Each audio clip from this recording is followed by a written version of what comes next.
Boa noite, queridos amigos e irmãos. Sejam todos bem-vindos para mais um episódio, desta vez o terceiro episódio do programa Espiritismo Ontem e Hoje. Nós estamos aí com os nossos amigos Samuel Magalhães. Seja bem-vindo, Samuelzinho. Muito boa noite. Abriu seu microfone para os cumprimentos, por favor. Boa noite, Geraldo. Boa noite, Marta. Boa noite a todos que acompanham o Espiritismo Ontem e Hoje. Desde já, pedindo a Jesus que abençoe a todos nós, nos envolva em paz e harmonia. E dizer que é sempre uma alegria falar sobre o Espiritismo nesses programas em especial, trazendo um pouco da história do Espiritismo em nosso Brasil. Muito bem, esse é o objetivo, né, Martinha, desse programa, a gente trazer um pouquinho do histórico, dos pioneiros, do espiritismo, né, da Federação Espírita Brasileira, como a gente vai continuar conversando hoje. Boa noite, Marta. Boa noite, Geraldo, Samuel, todos que nos veem, todos que nos escutam. Com grande alegria que nós estamos hoje aqui nesse terceiro programa para falar de um aspecto de pessoas muito queridas ao nosso coração. Muito bem, e também o Jorge Brito, aí se der tudo certinho, ele estava conosco, tem um probleminha na internet, se der tudo certo ele vai estar conosco. Gente, boa noite a vocês que estão chegando, já se cumprimentando aí nos comments, no chat, né? Muito obrigado pela presença, pela companhia, é sempre muito bom estar ao lado de vocês que formam aí, no caso, né, o quarto, o quinto integrante dessa sala virtual. Sejam todos bem-vindos, que a gente possa ter um excelente programa, e já de início envolvendo a todos os nossos irmãos queridos que estão aí acometidos, né, da Covid, nesse momento difícil, alguns que estão partindo, desencarnando, e a gente ora por todos eles, porque são familiares, são amigos, são, né, pessoas queridas, alguns, né, conhecidos de conhecidos, e nós estamos nessa travessia desafiadora. Precisamos, de fato, manter a serenidade, a fé, a confiança e tomar todas as providências, não é, necessárias para que a gente possa seguir em frente. Bom, meus amigos, olha o Brito aí chegando. Brito, querido, bem-vindo. Bem-vindo, querido. Boa noite. Sempre meus problemas de computador. Mas seja bem-vindo. Boa noite, querido. Estamos lhe ouvindo bem, viu? Nós prometemos aí da semana passada que a gente faria uns links, traríamos algumas informações, não é? Porque a gente está falando de história, então tem muitas coisas curiosas que vão, assim, perpassando na fala dos nossos amigos, e a gente vai recuperar várias delas hoje. A nossa intenção é fazer uma abordagem sobre os primórdios da Federação Espírita Brasileira, ali aquelas primeiras gestões, e ver se a gente chega até mais ou menos 1900, se a gente der conta, porque é tanta história para contar, o tempo voa e a gente, né, vai passando depressa, né, Jeane, Regina, Maura, Serginho, Marcela, Karine, Neivo, sejam todos muito bem-vindos, viu, João Bispo? É uma satisfação estar aqui com vocês. Muito bem, então vamos começar. Nós temos uma curiosidade, Samuel, que a gente prometeu para o nosso público, que é nas origens da FEB, né, daqueles grupos que nós vamos trazer daqui a pouco, assim que a nossa produção puder apresentar a cartela que tem o histórico daqueles grupos com as respectivas datas, não é? A gente vai mostrar. E ali, não é essa do Reformador, não, a gente vai chegar lá no Reformador. E a gente estava conversando nessa questão do histórico, né, Samuelzinho? E você tinha ali uma curiosidade, porque a gente tem como registro, o Brito sabe muito bem disso, Martinha também, que a Federação Espírita Brasileira ela foi registrada no dia 2 de janeiro de 1884, isso lá no final do século XIX. Mas tem uma história antes, não é? O pessoal que fundou a FEB, não é, Samuelzinho, se reuniu aí antes, não foi? Você poderia contar para a gente essa história, por favor? Perfeito, Geraldo. E a FEB guarda essa primeira ata, que é de 27 de dezembro de 1883, é uma semana antes do 2 de janeiro, que se tem hoje como data de fundação. Uma coisa que eu acho interessante, historicamente, penso que Poderia-se dizer também que a fundação da FEB é, de fato, 27 de dezembro de 83, por alguns motivos. Quando olhamos a ata, já tem o nome da instituição. Se reuniu para fundar a Federação Espírita Brasileira. Esse é um aspecto a ser considerado. Um outro aspecto é que as pessoas que participaram dessa reunião, elas trazem o nome completo. A ata vai trazer Francisco Raimundo Everton Quadro, Augusto Elias da Silva, Manuel Fernandes Figueira, e nós tínhamos aí também uma curiosidade, 3 mulheres, a Maria Balbina da Conceição Batista, a Matilde Elias da Silva e Elvira Molica. Então, nós tínhamos, naquele grupo de 12, que eu lembro os 12 do Cristo, os discípulos do Cristo, as 12 tribos simbolizando o mundo inteiro também, eu acho um simbolismo nisso. Então, tem o nome deles completo. E eles formam ali uma diretoria provisória para aprovar estatutos. E na reunião do dia 2, não traz o nome. Era só Everton, era só Elias, era só Matilde. Quer dizer, não tem o nome todo. Então, quando você constitui uma sociedade qualquer, você traz o nome completo das pessoas que estão fundando. Então, acho um indicativo de que, historicamente, a FEB seria de 27 de dezembro de 83, embora muitos tenham como uma reunião, digamos assim, instaladora, digamos, seria uma predecessora. Mas quando a gente vai, por exemplo, onde era divulgado à época, as instituições, os profissionais liberais, na época do Império, era no Almanac Lamé, chamado. Na verdade, o Almanac Administrativo, Mercantil e Industrial do Império do Brasil, que foi fundado em 1844. E foi fundado por Eduardo Lamé e era publicado naquela época. Então, as instituições, os profissionais liberais, as indústrias, eles mandavam a informação sobre essa instituição para publicação no Almanac Lamé. E nós vamos encontrar no Almanac Lamé de 1886, 87, 88, 89, que é o que nós podemos manusear. Em todos eles, a FEB disse para o Almanac que ela foi fundada no dia 27 de dezembro de 1883.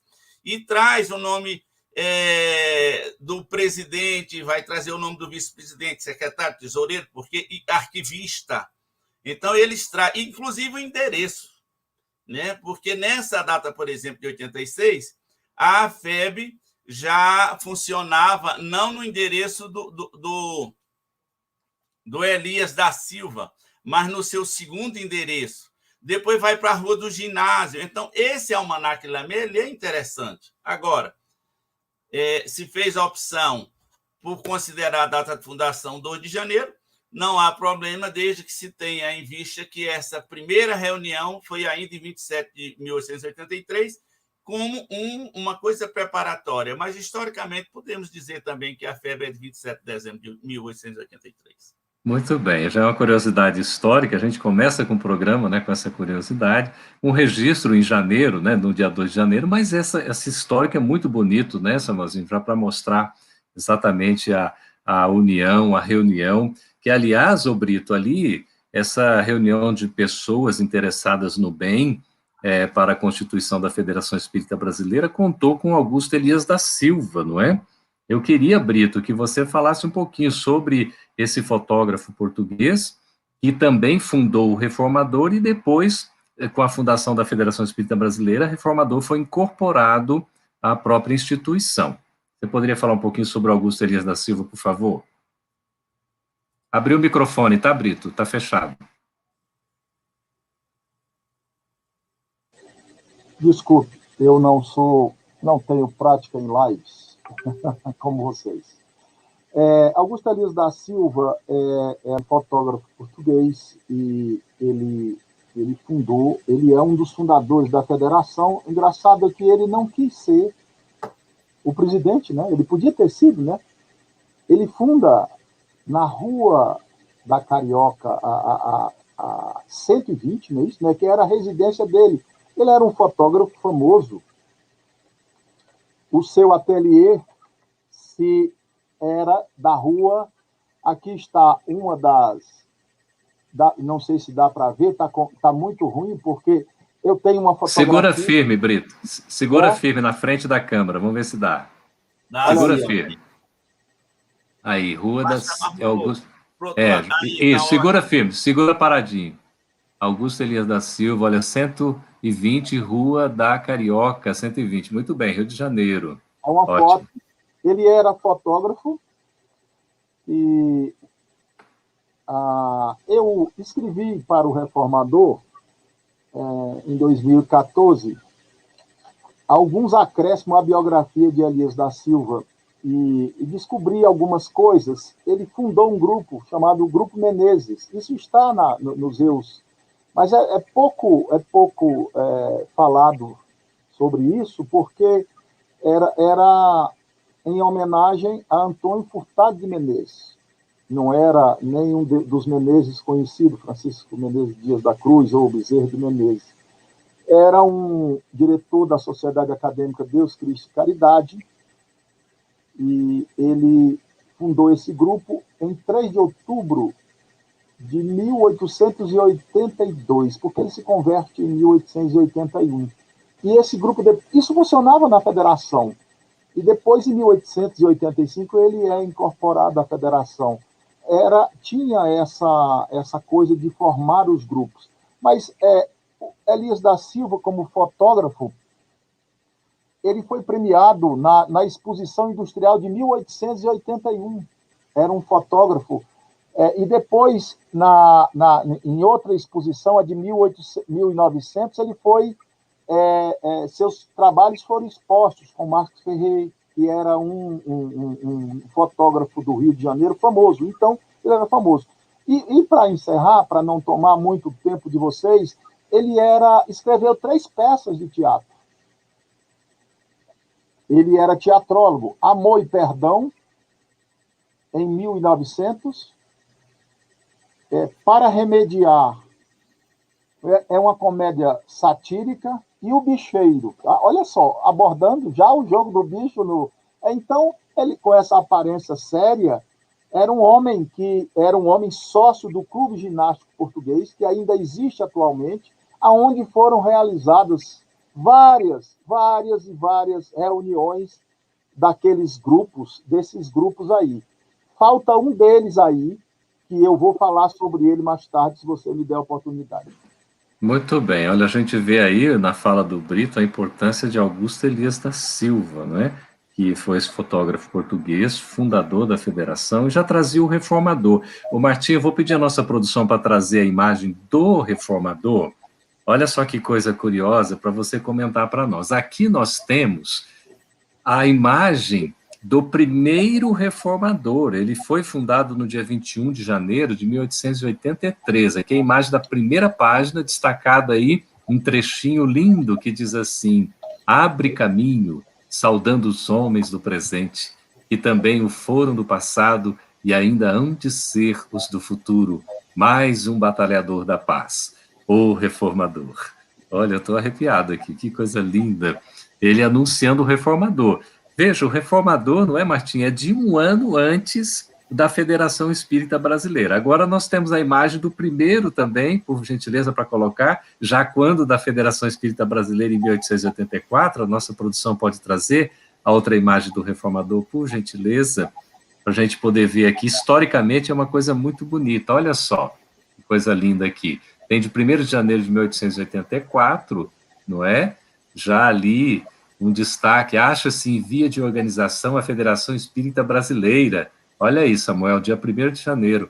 Fitando o largo horizonte da propaganda escrita, acreditamos que prestará serviços de máxima importância para a vulgarização dos princípios filosóficos do Espiritismo. Que coisa bonita. E no dia 15 de janeiro já era o 2º número, porque o Reformador, à época, ele era quinzenal. Foi ali até a década de 1920, ainda como quinzenal, depois é que passou a ser mensal. Ótimo, lindo isso aqui, muito bonito. Eu queria que a Martinha comentasse um pouco. Marta, o Reformador é um repositório, é um histórico, não é? De informações assim importantíssimas. E ele também representou e continua representando esse documento que ajuda a escrever a história do movimento, tanto o que já aconteceu, como também preparando no presente para o que virá. Você, como, né, assim, integrante desse trabalho de unificação, como é que você vê esse papel do reformador? Só abre o microfone, Martinha, por favor. Um papel essencial, até porque nós não chegaríamos com esse conhecimento que nós temos, com raras exceções, sem o reformador, porque o reformador passou a registrar não só os principais eventos, mas até eventos corriqueiros. É uma grande ponte de pesquisa. E há uma curiosidade histórica muito importante, que o Canuto Abreu fala no livro Bezerra de Menezes, Subsídio para a História do Espiritismo no Brasil. Ele conta ali como é que nasceu o reformador, que é uma coisa assim, que não havia uma programação declarada do Elias para, eu quero fazer um veículo de divulgação. Ele conta nesse livro, Canuto Abreu, que ele defende essa tese, na verdade, ele não só conta, ele defende a tese, é uma tese curiosa, que saiu naqueles anos, 82, final de 81, 82, foi publicado um artigo da Pastoral Católica. E nesse trecho da Pastoral Católica afirmava o seguinte: devemos odiar pelo dever de consciência, referindo-se odiar pelo dever de consciência, uma pastoral católica, referindo-se aos espíritas, ao movimento espírita que estava ali, né, se movimentando.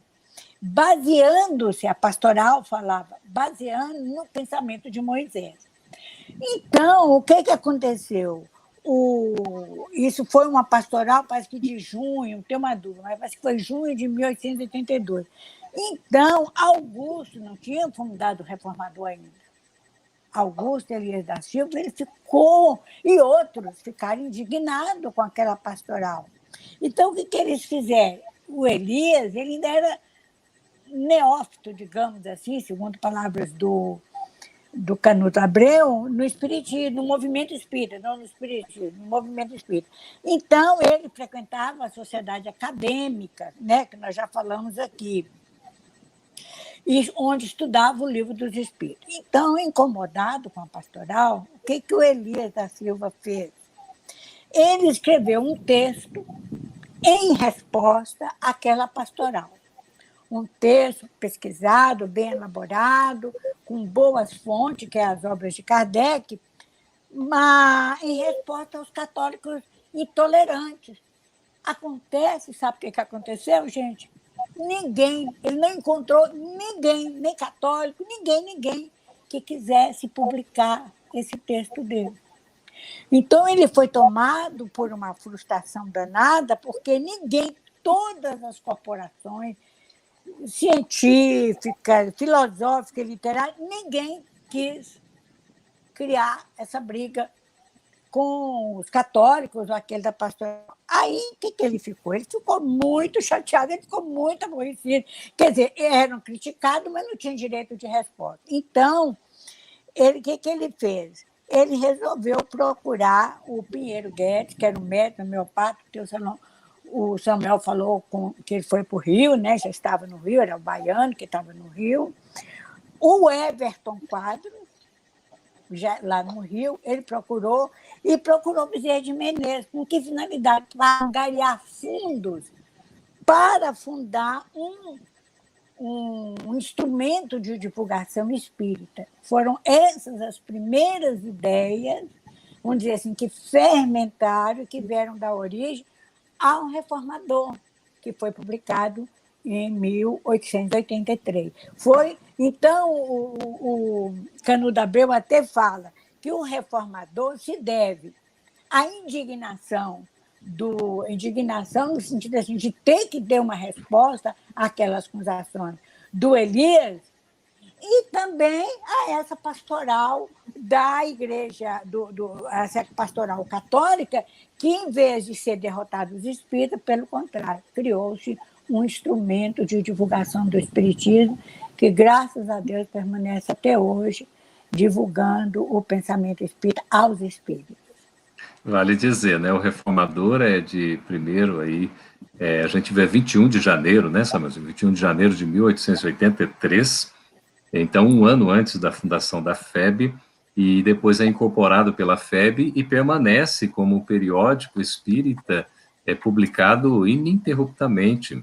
Ele teve talvez aí ausência de 1, 2, 3 meses por outras questões, mas nunca, até nessa pandemia mesmo, a gente, né, deixamos 1, 2 meses de publicar, mas logo retomamos a publicação e completando a coleção sem nenhum prejuízo. Continuamos publicando eletronicamente, enfim, mas é um periódico que conta uma história aí dessa trajetória do movimento espírita. E eu queria trazer já para a nossa análise o seguinte: aí surge a Federação Espírita Brasileira em 1884. Oi, fala, Brito. Só porque você falou aí da interrupção do reformador, desculpe interromper, certo? O Sim. Reformador sofreu a interrupção, está dito que ele não sofreu, mas sofreu, de outubro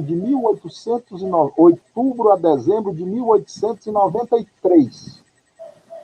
Por quê? Porque houve a revolta da Armada. O que foi a revolta da Armada? Foram tropas contra Floriano e elas bombardearam o Rio de Janeiro. Então, essa interrupção, isso é uma curiosidade. Está dito que não sofreu interrupção, sofreu. Foram 6 números, porque ele era quinzenal, 4 páginas, você sabe. Perfeito. O Reformador, é isso, né? Uhum. Então, outra curiosidade, ele era o 4º jornal lançado entre 1808 a 1889, se eu não me engano, no Rio de Janeiro. Sim, em atividade até hoje, não é isso, né? Sim. Em atividade até hoje. Hoje é o 3º. Primeiro era o Jornal do Comércio, depois a Revista do Instituto Histórico e Geográfico Brasileiro e o Diário Oficial. Hoje é o 3º, porque o jornal do Comércio se extinguiu em 2016. Então, passa a ser o 3º em atividade, isso com relação ao Rio. Mas existem, o Diário de Pernambuco é mais antigo do que o próprio Jornal do Comércio. O Jornal do Comércio é de 1825 e está em atividade também. Tá? Então, isso... Brito, é uma curiosidade, né? Para dizer Se puder fechar o microfone, gente, alguém fechar, porque está dando um eco. Olha só, essa curiosidade que você está trazendo, então, o Reformador é o periódico em termos religiosos, é o único. É o primeiro, então, que tem toda essa duração de mais de século, né? Vem de 1883, e ininterruptamente, apenas com essa questão que você falou, que aí são por forças absolutamente externas, não é? Não tem nem como, né? Porque tudo praticamente parou no momento desse daí da revolta, né? Ainda mais se tratando de publicações. Então, em termos de periódico religioso, né? Seria o único. Veja a importância, não é, de Reformador. Bom, então eu estava fazendo o link aqui com a questão da fundação da Federação Espírita Brasileira, né? Nesse final de 83, início de 1884. E eu queria que vocês contassem um pouquinho como é que foi tudo isso, porque entre 1884 até 1900, a FEB teve 4 presidentes, né? Sendo que Bezerra de Menezes teve 2 gestões. Eu queria que vocês contassem um pouquinho. Samuel, começa para nós. Começou tudo com essa composição de uma gestão, que você falou que tinha até arquivista, olha que curiosidade, a FEB já, com a preocupação da documentação e tudo, desde a sua primeira gestão, foi com o Marechal, é isso, Samuel? Só abrir o microfone, por favor. Com o Francisco Raimundo Everton Quadros, né? O Everton Quadros foi o primeiro presidente da FEB, esteve ali de 84 a 88, e, logicamente, na sua gestão, a FEB estava se ambientando. Mas, desde o início, primeiro que eram pessoas muito cultas, aquelas que se reuniram para a criação da Federação Espírita Brasileira, até porque o espiritismo como é uma doutrina que exige estudo, as pessoas, normalmente, que a ela se dedicam nesse nível, eles gostam de ler, são pessoas cultas. Então, eram homens cultos. Então, eles já estabeleceram ali determinados padrões que seguiram por muito tempo, né? Nós tínhamos o presidente aí, no caso, era o Everton, foi o Everton Quadro. Tivemos também presente aí o Antônio Barroso de Almeida e muitos outros. O interessante desse Almanac Lamé, uma coisa que eu não disse, é que traz o endereço desses companheiros, que às vezes é uma coisa difícil de nós acharmos e que pode se vir de ponta do novelo para se descobrir mais da história dessas pessoas. Por exemplo, o Everton Quadros, ele morava na rua São Cristóvão, 265. Ele vai trazendo. Então, tinha o vice-presidente, nós tínhamos o secretário, um tesoureiro e um arquivista, que estava ali desde a fundação, morava na Rua da Saúde, o Francisco Antônio Xavier. Então, eram pessoas, digamos assim, que tinham conhecimento. O tesoureiro era o Augusto Elias, ou Samuelzinho? Só para a gente confirmar, não era? Na primeira gestão? Augusto Elias da Silva? Na primeira gestão, o Elias da Silva aparece como tesoureiro, né, ali no início. Mas, por exemplo, quando a gente chega aqui já em 86, por exemplo, nós vamos ter aqui na composição ainda o Everton Quadros, o Antônio Barroso, que era o vice-presidente, Raimundo Nunes Vitório, que é algumas pessoas que a gente pouco conhece, esse morava na Rua General Pedra 197, o Augusto Elias da Silva, que traz o endereço, todos eles, de Rua São Francisco Xavier, não chamam Rua da Carioca, e o arquivista, que era o Francisco Antônio Xavier. Então, eles que estavam à frente da FEB nessa primeira gestão. E, logicamente, que muitas eram as pessoas que colaboravam ali com a federação. E um ponto importante que eu acho nessa criação da FEB, primeiro, é o reformador, que já estava consolidado, há um ano que era publicado.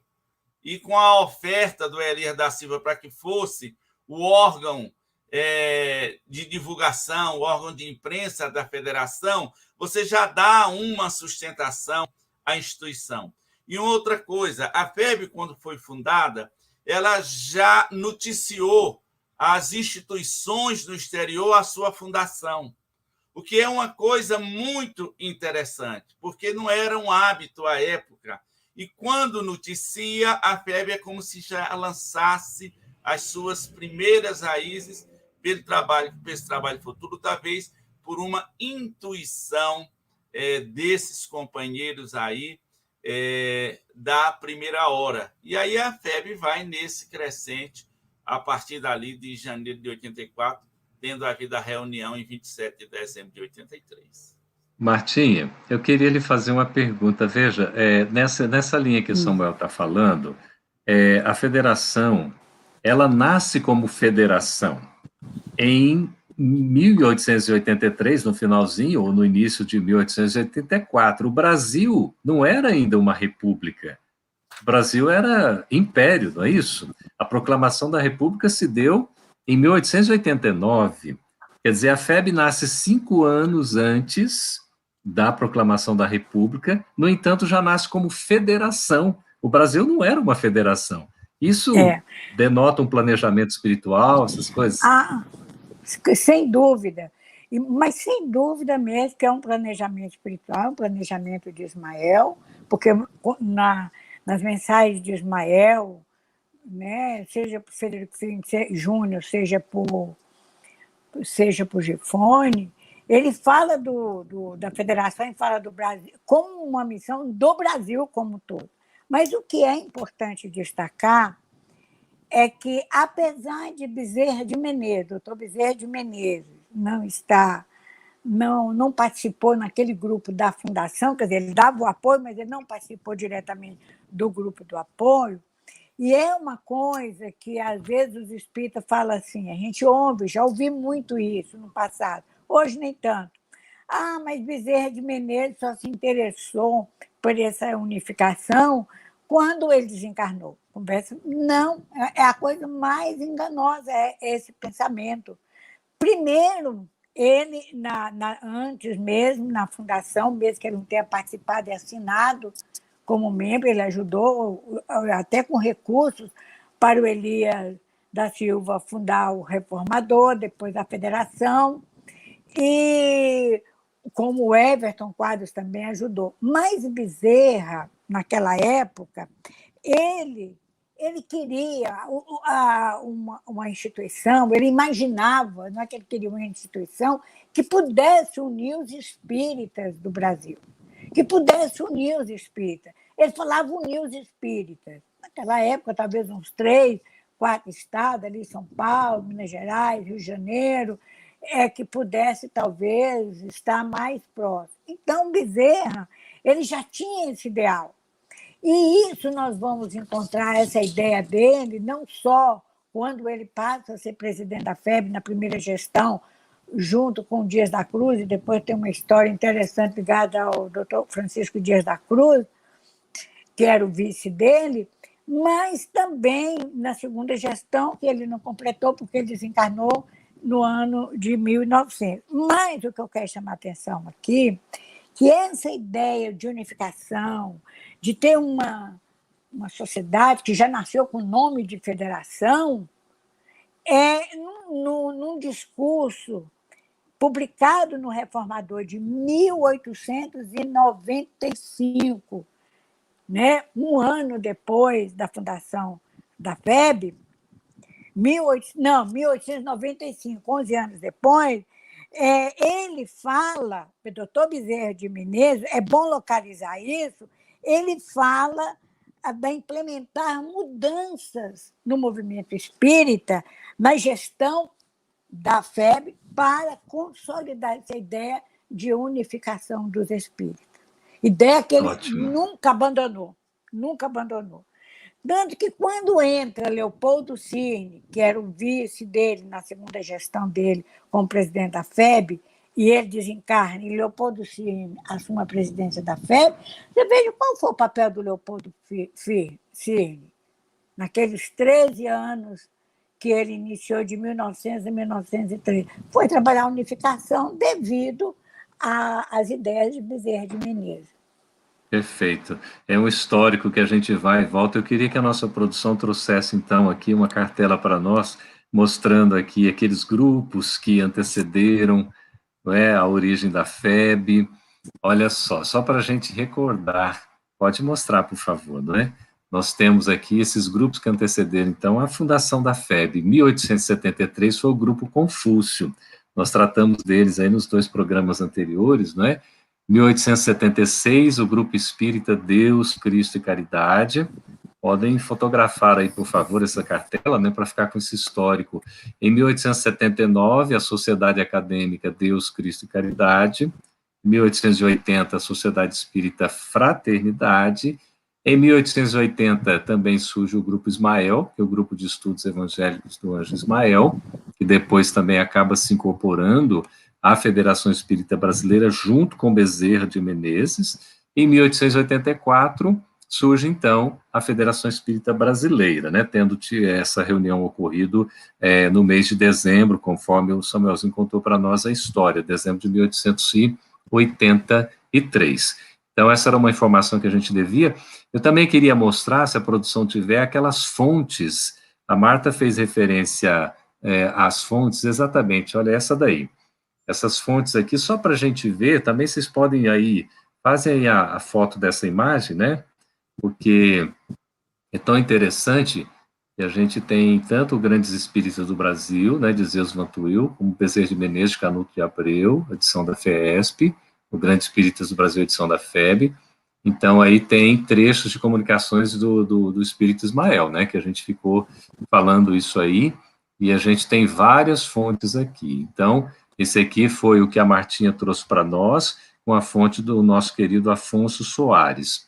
Tem aí, então, em Legado do Cristo, essa mensagem com o Reformador de outubro de 74, A Mensagem de Ismael, Regozijo pelo Pactual, está em Reformador de outubro de 99. Apacento o Meu Rebanho, Reformador de agosto de 1973. Senhor, Meu Divino Senhor, Reformador de janeiro de 71. E Recordando o Pacto Áureo, né, Reformador de outubro de 66. Não é?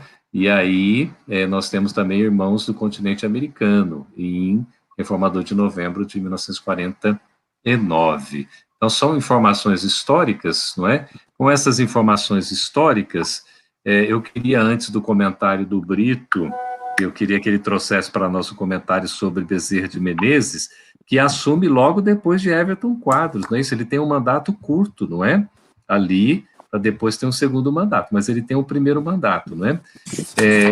Brito, você poderia se preparar para falar um pouquinho desse primeiro mandato do Bezerra, mas antes eu vou pedir à nossa produção para trazer um vídeo do Divaldo Pereira Franco sobre a questão da Federação Espírita Brasileira, né, o seu contato com a FEB, um pouco da sua história relacionada à Federação Espírita Brasileira. É muito bonito. Eu vou pedir à nossa produção, já dá para trazer agora? É emocionante. No último quartel do século XIX, os espíritos nobres, sob o comando do anjo Ismael, guia espiritual do Brasil, reuniram-se e fundaram no Rio de Janeiro a Federação Espírita Brasileira, com a finalidade de preservar e de agir em nome de Deus, Cristo e caridade. Desde então, pessoas dedicadas ao bem reencarnaram-se como espíritos espíritas para propagar os grandes ideais dessa entidade mãe do movimento espírita nacional. Por 2 vezes, o venerando espírito Dr. Adolfo Bezerra de Menezes Cavalcante, ainda no século XIX, dirigiu-a com a sua humildade, que logrou unir aqueles que se dedicavam à divulgação da palavra de Allan Kardec, quando dificuldades de relacionamento se apresentaram. Desde então, a Casa Máter do Espiritismo no Brasil vem divulgando a doutrina e mantendo a pulcritude do pensamento kardeciano, e mais tarde, através da sua editora, com a fidelidade possível e a responsabilidade que caracteriza cada homem de bem que nela moldeja, conforme a definição do codificador e o Evangelho segundo o Espiritismo. Eu tive a honra de conhecê-la por volta de 16 de janeiro de 1951, quando era presidente, o farmacêutico Dr. Antônio Vantuil de Freitas, o admirável construtor do departamento editorial, que nos tem oferecido um número de obras, principalmente as de Kardec, que surpreende e comove. Em todo esse largo período, a Federação e os seus membros têm se destacado pela fidelidade aos ensinamentos evangélicos, mantendo silêncio quando este se faz necessário e propagando em altas vozes, utilizando-se de todos os meios possíveis de divulgação da doutrina libertadora que os imortais nos trouxeram. Nestes difíceis dias que vimos atravessando, a Casa de Ismael é um porto de segurança para nós, todos nós, que nos unimos em nome da caridade, a divisa maior da doutrina espírita, procurando fazer que a Terra alcance o seu fanal de mundo de regeneração, conforme previsto pelo codificador na grande obra A Gênese. Saudamos nesta instituição a grandeza de alguns sacrificados, porque nos períodos difíceis que atravessou o país, a FEB, como é chamada carinhosamente, sempre se manteve fiel aos postulados, especialmente quando na ditadura getulista houve uma ordem ministerial para que os espíritas fechássemos as nossas instituições. E o doutor Antônio Vantuil de Freitas, que a mim me narrou, foi visitar o então presidente da República, Getúlio Vargas, e solicitou-lhe que esta Casa de Jesus, dedicada ao bem e à paz do Brasil e do mundo, tivesse as suas portas abertas com todo o movimento espírita na terra do Cruzeiro. E o grande gaúcho, sem trepidar, sabendo do que significa o espiritismo para a criatura humana, autorizou de próprio punho a reabertura do movimento espírita do Brasil. Quantas bênçãos, quantas dificuldades em torno da proliferação do bem e da manutenção da verdade. Durante o período em que as obras de Humberto de Campos, através da mediunidade do apóstolo Chico Xavier, vieram à Terra para comprovar a imortalidade, a Federação Espírita Brasileira, sendo levada aos tribunais, soube reagir com dignificação, e o seu médium, diante de um público, na sede da mesma federação, psicografou do querido espírito Humberto de Campos, página de inestimável valor que lhe confiavam a autenticidade. E o defensor da Federação Espírita Brasileira, o eminente advogado espírita, conseguiu isentá-la de qualquer punição que naquela época a família do extinto desejava. Quantas lutas para preservar o ideal do espiritismo, quantos silêncios estoicos e homéricos, conforme aprendemos com Allan Kardec, diante de acusações indébitas e perversas, umas honestas e outras nem tanto, caíram sobre a casa de Ismael, que ultrapassou o tempo e os indivíduos e permanece como um porto, um abrigo para as gerações do futuro. Neste momento, saudamos a veneranda FEB, ao relembrar dos seus valores extraordinários, especialmente neste momento que dizemos: salve Cristo! Aqueles que te amam, apesar das dificuldades, te homenageiam e saúdam.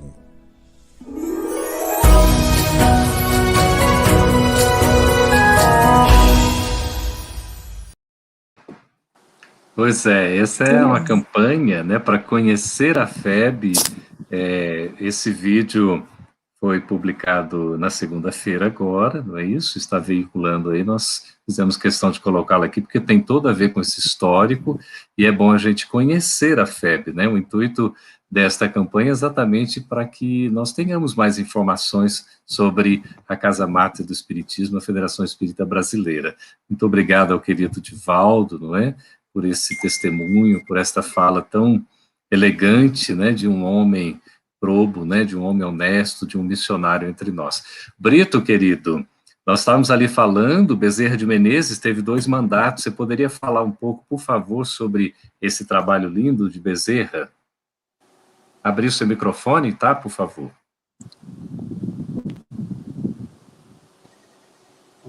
Eu quero me reportar antes aos grupos que deram origem à federação, é isso, né? Iniciando com o grupo Confúcio. Não foi citado aí, mas o Centro da União Espírita do Brasil, fundado em 3 de outubro de 1881, teve uma participação fundamental na história do espiritismo e também da constituição da federação, porque de todos esses grupos, a gente sabe que a história da humanidade ela é formada por divergências, porque as divergências das divergências surgem as convergências. E não foi assim tão lindo, tão bonito, uma coisa assim. Teve as suas dificuldades e a FEB está aí, a gente sabe. Mas o Centro da União Espírita do Brasil, fundado em 1881, foi reorganizado em 1889. em 21 de abril de 89, na própria Federação Espírita Brasileira, e quem era o seu presidente era o doutor Adolfo Bezerra de Menezes, do Centro da União Espírita do Brasil. Foi por ali, sim, ele acumulava concomitantemente a presidência da FEB e a presidência do Centro da União Espírita do Brasil. E foi por ali, foi pelo centro, que ele editou os Estudos Filosóficos, Espiritismo e Estudos Filosóficos, em 1892. Foi pelo centro, está encimado, Centro da União Espírita do Brasil, como era chamado também. Então, quem foi presidente? Elias da Silva foi presidente em 1893. E, nesse período, o doutor Bezerra publicou esses estudos filosóficos, talvez seja uma das maiores obras de Bezerra de Menezes, a parte que ele fez na federação, da unificação, mas tem também essa parte dos... Aqui está também os estudos filosóficos, não sei se dá para ver. Está ruim, né? Segura firme, segura paradinho. Aqui, Isso. Estou colocando Aí. também. Muito bem. Olha, então, os pesquisadores fazem ao vivo, viu, gente? Aqui é assim. A gente faz ao vivo, a câmera não é muito boa. Então, o doutor Bezerra, ele publicava nos jornais, o jornal O País, que era o jornal de maior circulação naquela época, as ideias espíritas, defendia o espiritismo em jornais não espíritas. Depois, depois esse livro foi publicado pela Federação em 1909 ou 1907, não me lembro agora, são muitas as datas, em 3 volumes. E até hoje precisamos reeditá-lo, porque nós trabalhamos nas obras de Bezerra de Menezes e achamos na própria Federação mais 100 estudos publicados na Gazeta de Notícias e no Jornal do Brasil. Então, hoje, está bem recheado esse livro e precisa ser reeditado, porque é a primeira vez que se defende o espiritismo na tribuna não espírita. Outro feito do doutor Bezerra, e que a gente esquece, é que, em 1897, Leymarie já estava com problemas na sociedade de livraria espírita fundada por Allan Kardec, que esse era o nome, que levaram 4 nomes. Houve um problema na França e a Sociedade para a Continuação das Obras de Allan Kardec, ela faliu. Faliu por quê? Vários parentes da viúva Allan Kardec entraram com um processo contra a sociedade e o juiz foi tirando. No final, 2 velhinhas levaram todos os bens, os imóveis e o dinheiro. Leymarie ficou em situação difícil. Então, nessa época, Leymarie ainda conseguiu passar para a Federação a autorização para que a Federação Espírita Brasileira publicasse, em 1897, a data da fundação da livraria, as obras de Kardec. Então, isso foi de uma... E o doutor Bezerra foi quem recebeu essa doação desses direitos autorais. Então, falar de doutor Bezerra é fácil, porque tem livros, tem filmes, tem uma série de... Todo mundo já sabe quem foi doutor Bezerra. Então, o que se precisa saber são essas coisinhas mais de curiosidades.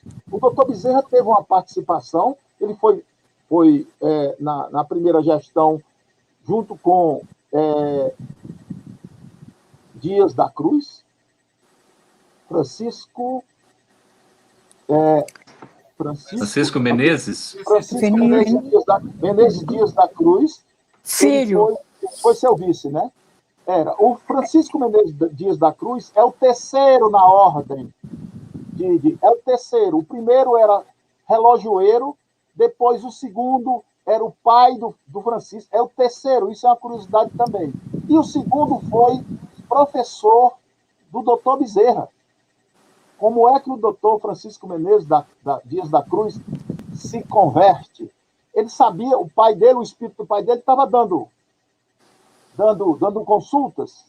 Então, ele foi saber como era. Ele entrou na federação, era na federação, ele entrou anônimo na federação e ele ficou lá. Já estava quase no fim da reunião e o doutor Francisco Menezes Dias da Cruz foi chamado à mesa e o espírito do pai dele, contou uma história, um acontecimento que só eles dois sabiam, nem a família. Então ele se converteu e foi presidente de 1889, se eu não me engano, com o doutor Bezerra vice-presidente, até 1895, se eu não me engano, quando entra um pouquinho antes, isso é meses, né? O Júlio César Leal e o doutor Bezerra depois assume. Muito legal, né? Martinha, Agora, algum complemento aí? Sim, tem que complementar, porque essa história do Dias da Cruz, filho, né, que o pai dele tinha morrido em decorrência de um atropelamento por um cavalo, que foi nesses desfiles, e o Dias da Cruz tinha dentro do coração dele, que está Zeus conta essa história, ele tinha dentro do coração aquela tristeza que talvez se ele não tivesse insistido com o pai dele para ir naquele desfile, o cavalo não teria atropelado o pai. E ninguém sabia, que inclusive da tristeza do Dias da Cruz. E nesse que o Jó acabou de falar, foi que o pai dele se manifestou e falou que ele não preocupasse, que ele desencarnou com aquela coice, machucado pelo cavalo, porque estava previsto. Mas o que eu quero lembrar, de destacar, tem tanta coisa sobre o doutor Bezerra, que a gente não consegue, num espaço de tempo realmente pequeno, para falar do doutor Bezerra de Menezes, só ele ocuparia vários programas. Mas eu quero destacar também o seguinte, que o doutor Bezerra de Menezes, eu pedi na semana passada aos companheiros que fizessem uma pesquisa, eu até brinquei e falei, é um dever de casa. O que Ismael falou antes de Bezerra de Menezes reencarnar? Para que nós possamos ter, pelo menos, assim, uma ideia quem era esse espírito, a grandiosidade desse espírito. Eu não sei se os companheiros que estão ouvindo pesquisaram, e se vale a pena a gente vale aqui, Geraldo, colocar a mensagem de Ismael, as orientações que Ismael dá a Bezerra antes de reencarnar. E tem um outro ponto que depois a gente, antes do final, falar, quem foi Bezerra de Menezes, que é descrito no livro Ave Cristo? Quem foi? É uma pessoa que toca demais o coração da gente, depois a gente fica sabendo quem é. Então, eu gostaria aqui, de lembrar da instrução de Ismael a Bezerra, que está no livro Pátria do Evangelho, Brasil, Coração do Mundo, Pátria do Evangelho, em que Ismael transmite ao espírito Bezerra de Menezes, que está em vias de reencarnar, a seguinte orientação: descerás as lutas terrestres com o objetivo de concentrar as nossas energias, e não era só a dele, as nossas energias, no país do cruzeiro, dirigindo-se para o alvo sagrado dos nossos esforços. Agora, veja, arregimentarás os elementos dispersos. Olha aí a ideia de unificação que foi da vida dele toda, encarnado e desencarnado. Arregimentarás os elementos dispersos com dedicações do teu espírito, a fim de que possamos criar o nosso núcleo de atividades espirituais dentro dos elevados propósitos da reforma e regeneração. Não precisamos encarecer aos teus olhos a delicadeza da missão, mas com a plena observância do Código de Jesus, com a nossa assistência espiritual. pulverizarás todos os obstáculos à força da perseverança e da humildade, consolidando os primórdios da nossa obra, que é de Jesus, no seio da pátria do Evangelho. Se a luta vai ser grande, considera que não será menor a compensação do Senhor, que é o caminho, a verdade e a vida. Então, essa está lá em Brasil, Coração do Mundo, é a mensagem, a instrução firme, amorosa, que Bezerra, ele vinha executar uma missão, até por força reencarnatória, mas ele estava aqui representando Ismael, e, por tabela, representando o próprio Cristo. É uma Maravilha. coisa muito interessante. Mas depois a gente vai falar, né, quem era ele que Emmanuel fala. Em outro Ô, momento. Samuelzinho, traz para nós aí uma resposta, por favor. A Maria Milone está perguntando como é que acontecia a unidade dos ensinamentos espíritas com a dificuldade dos meios de comunicação, né? Como é que isso se dava? Lá no século XIX ainda, né, nos primórdios. Pois é. Apesar de hoje nós termos a comunicação aí muito facilitada, nós temos problemas. Já pelo outro lado, antes pela escassez, hoje pela abundância.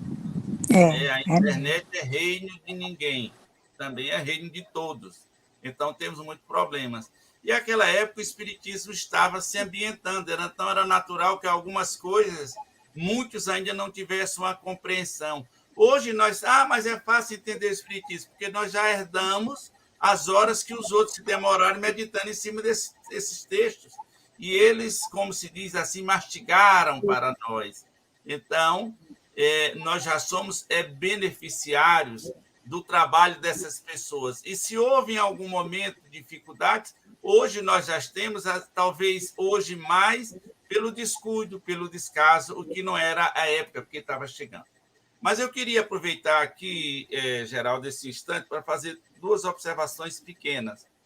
A primeira, nós já até conversamos off, é a data de publicação do Reformador, 21 de janeiro de 1883, coincidentemente é a data de desencarnação de Amélie Boudet. Né? Amélie Boudet desencarna naquele dia estava sendo aqui lançado o Reformador, e logicamente que aí não há nada assim de extraordinário, mas é uma coincidência que eu gosto pessoalmente de lembrar, até porque eles não sabiam disso, não haveria tempo, né? Primeira coisa. Uma outra coisa é sobre a questão do Brasil, a época da federação, que nós estávamos aí no segundo reinado ainda, né? No Império do Brasil, não era uma federação, mas queremos só lembrar para aqueles que nos ouvem que federação não é próprio da República apenas. Nós temos monarquias federativas, como tivemos, por exemplo, o Império Alemão, que foi ali de 1871 a 1918, era uma monarquia federativa, em que cada região, ou cada estado, ou o nome que se queira dar, tinha o seu governante. E, no caso lá, o imperador era quem ficava na Prússia, era o rei da Prússia. Mas nós tínhamos, por exemplo, Dresden, que eram cidades, tipo cidades-estado, e era uma federação. Hoje em dia, por exemplo, nós temos monarquia federativa. Um dos casos é o Canadá. A Austrália são monarquias federativas. Então, o fato de ser o império não quer dizer que não fosse federativo. Inclusive, o Bezerra de Menezes, ele era do Partido Liberal, ele era adepto de que nós tivéssemos uma monarquia federativa. Esse era um pensamento que ele defendia. Agora, fato é que a federação nasceu com esse nome sem ter o que federar, porque nós não éramos nem república federativa e nem éramos monarquia federativa. Não tínhamos essa parte da federativa. Era uma observação que gostaria de fazer. E sobre Bezerra de Menezes, apesar do texto ser conhecido assim do grande público, mas eu gosto sempre de lembrar digamos assim, a afirmação de Bezerra como espírita, como se tornou espírita. Isso foi publicado no Reformador em 1892, no dia 15 de julho, 1º de agosto e 15 de agosto, onde Bezerra vai dizer como foi a sua evolução, digamos assim, religiosa, de onde ele saiu e como chegou no Espiritismo. E o interessante é que essas respostas que Bezerra forneceu e que estão no Reformador, ele não foi o único, porque isso foi provocado por um congresso psíquico de Chicago, que, em contato com Alfred Alexander, que era aqui no Brasil o presidente da Sociedade Brasileira de Pesquisas Psíquicas, convidou para participar desse evento em Chicago, nos Estados Unidos, e pediu que ele entrasse em contato com algumas, digamos, personalidades espíritas para que eles falassem sobre como se tornaram espírita. E Bezerra é um desses que responde. É bom que nós vamos conhecer o Bezerra. É ele falando, não é ninguém dizendo como era o Bezerra. É ele falando como era. É onde ele vai falar do Livro dos Espíritos, que em 1875, já naquele ano mesmo, ele recebe das mãos de Joaquim Carlos Travassos, e depois da leitura ele diz, eu era espírita e não sabia, porque já trazia na alma isso, como a Marta bem leu a mensagem de Ismael a Bezerra, ainda antes da sua reencarnação, que Bezerra chega aqui, reencarna em 29 de agosto de 1831. Esse ano nós estaremos fazendo 190 anos de nascimento de Adolfo Bezerra de Menezes Cavalcante, no dia 29 de agosto próximo, né? E ele reencarna exatamente naquele intervalo entre o primeiro e o segundo reinado, porque Dom Pedro I havia abdicado, havia saído do Brasil em 7 de abril de 1831, e pouco depois nasce Bezerra de Menezes no período da chamada Regência Trina. Então, ele nasce no intervalo entre esses dois momentos. E lembrando que não é só ele que veio nesse trabalho no Brasil.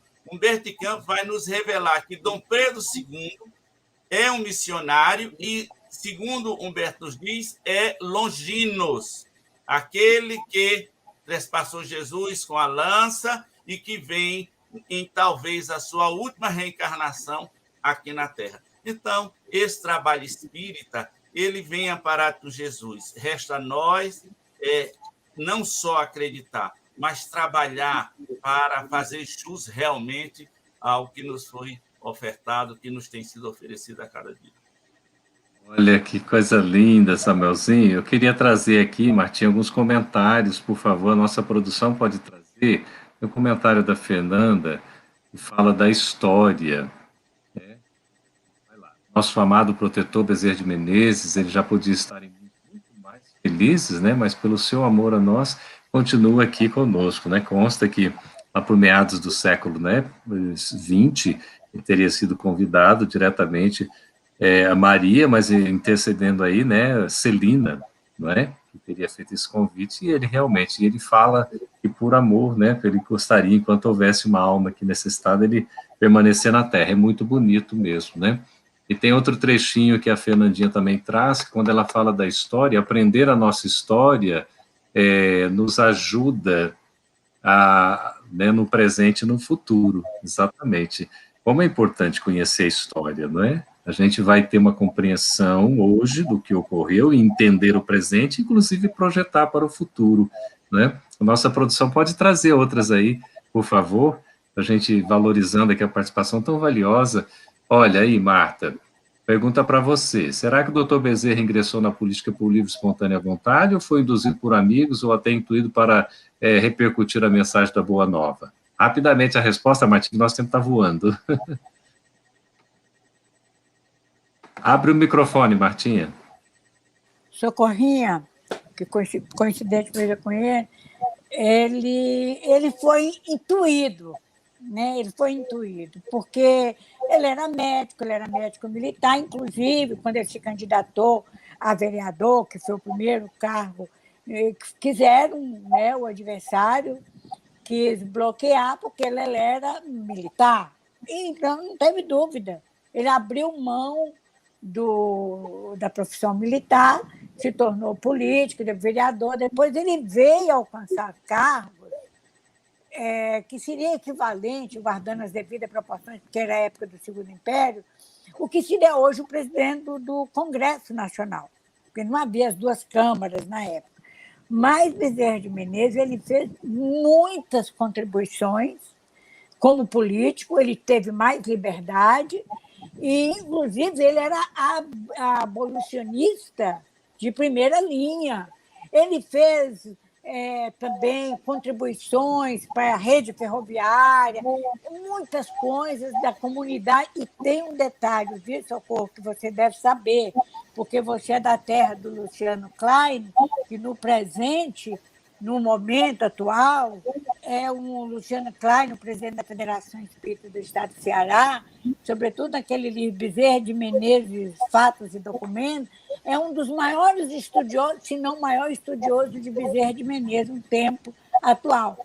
Mas, sobretudo, no meio político, Bezerra de Menezes ele defendia os pobres, os deserdados da sorte. Veja que ele estava utilizando aquele meio político de maior penetração para cumprir a sua missão, orientado, sobretudo, por Ismael. Que maravilha. Gente, olha, o pessoal, o público está agradecendo a vocês três, faz referência aí, né, ao Samuelzinho, ao Brito, à Martinha, né, como tendo uma aula e tanto de história, não é? Que bacana estudar aí Bezerra de Menezes, nos aproxima tanto desse espírito bondoso, não é? O Samuel tem feito um trabalho magnífico de pesquisa na história do espiritismo, tive uma aula e tanto, quer dizer, todos nós estamos aí compartilhando, é tão gostoso, né? Essas informações, como o Brito falou, são algumas delas que a gente não tem em fácil acesso, né?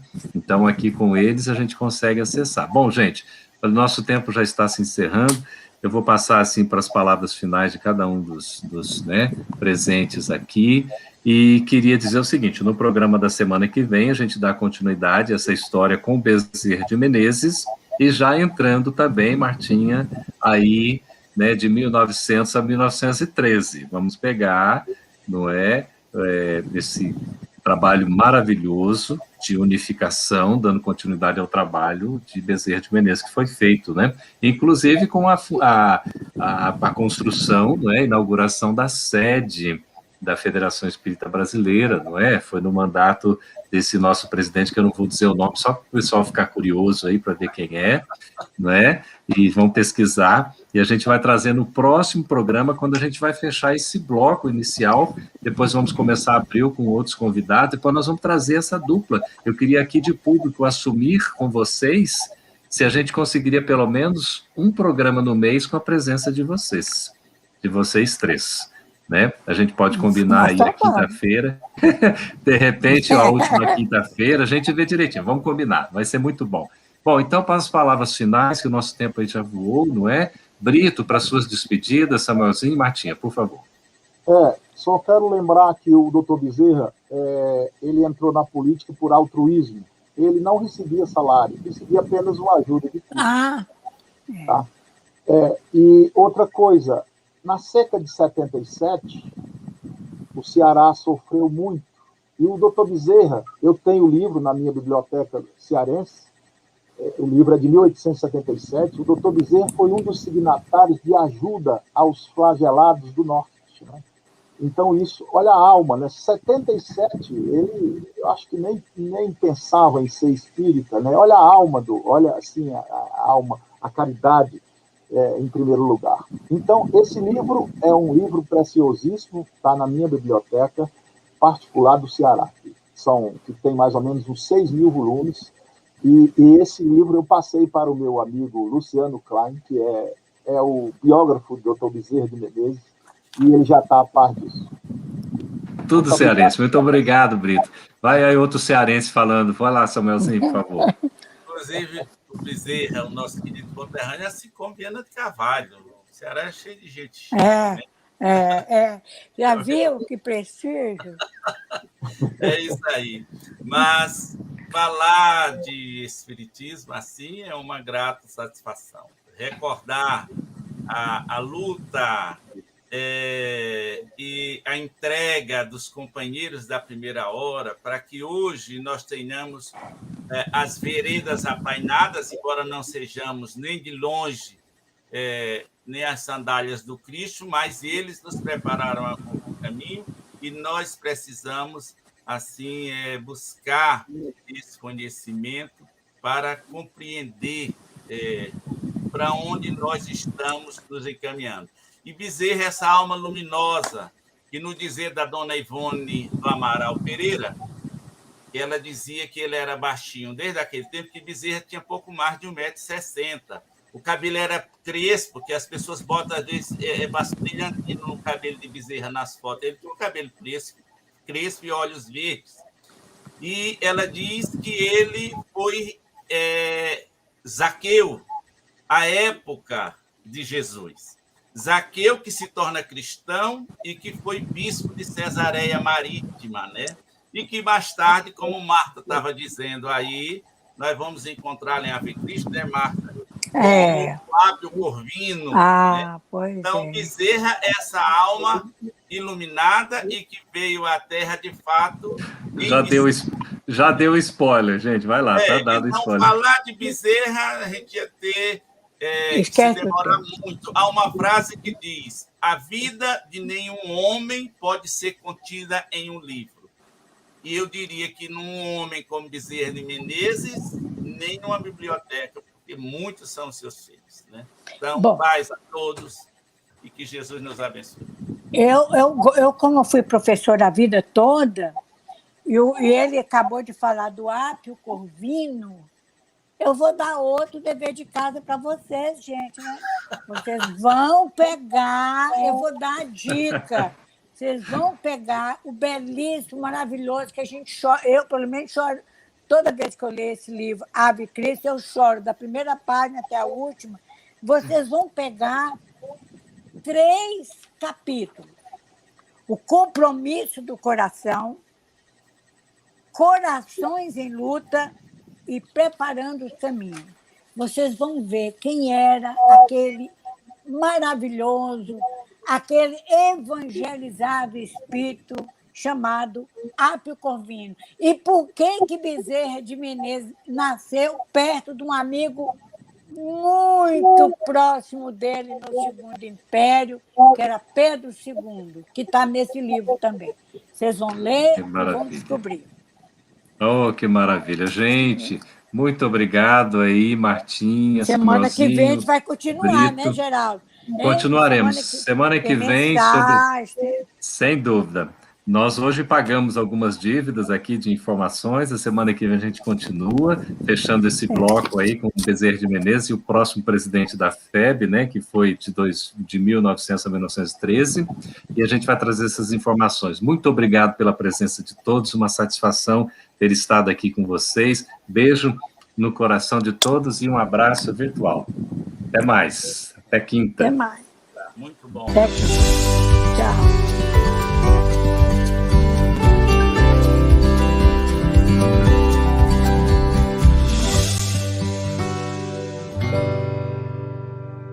Olá, amigos! Eu estou passando agora, novamente, depois de 2 anos, e que vi ao teu coração fazer uma solicitação para que não deixasse a FEB TV morrer. E conseguimos chegar a um patamar de estabilidade mínima, capaz de poder manter os programas em atividade no ar para esse nosso país inteiro e para além fronteiras. Quero também, aproveitando a minha expressão de gratidão, dizer que tu continues a participar, colaborando tanto quanto possível, para que esta proposta de amor e de paz continue a celebrar a vida por mais longos anos.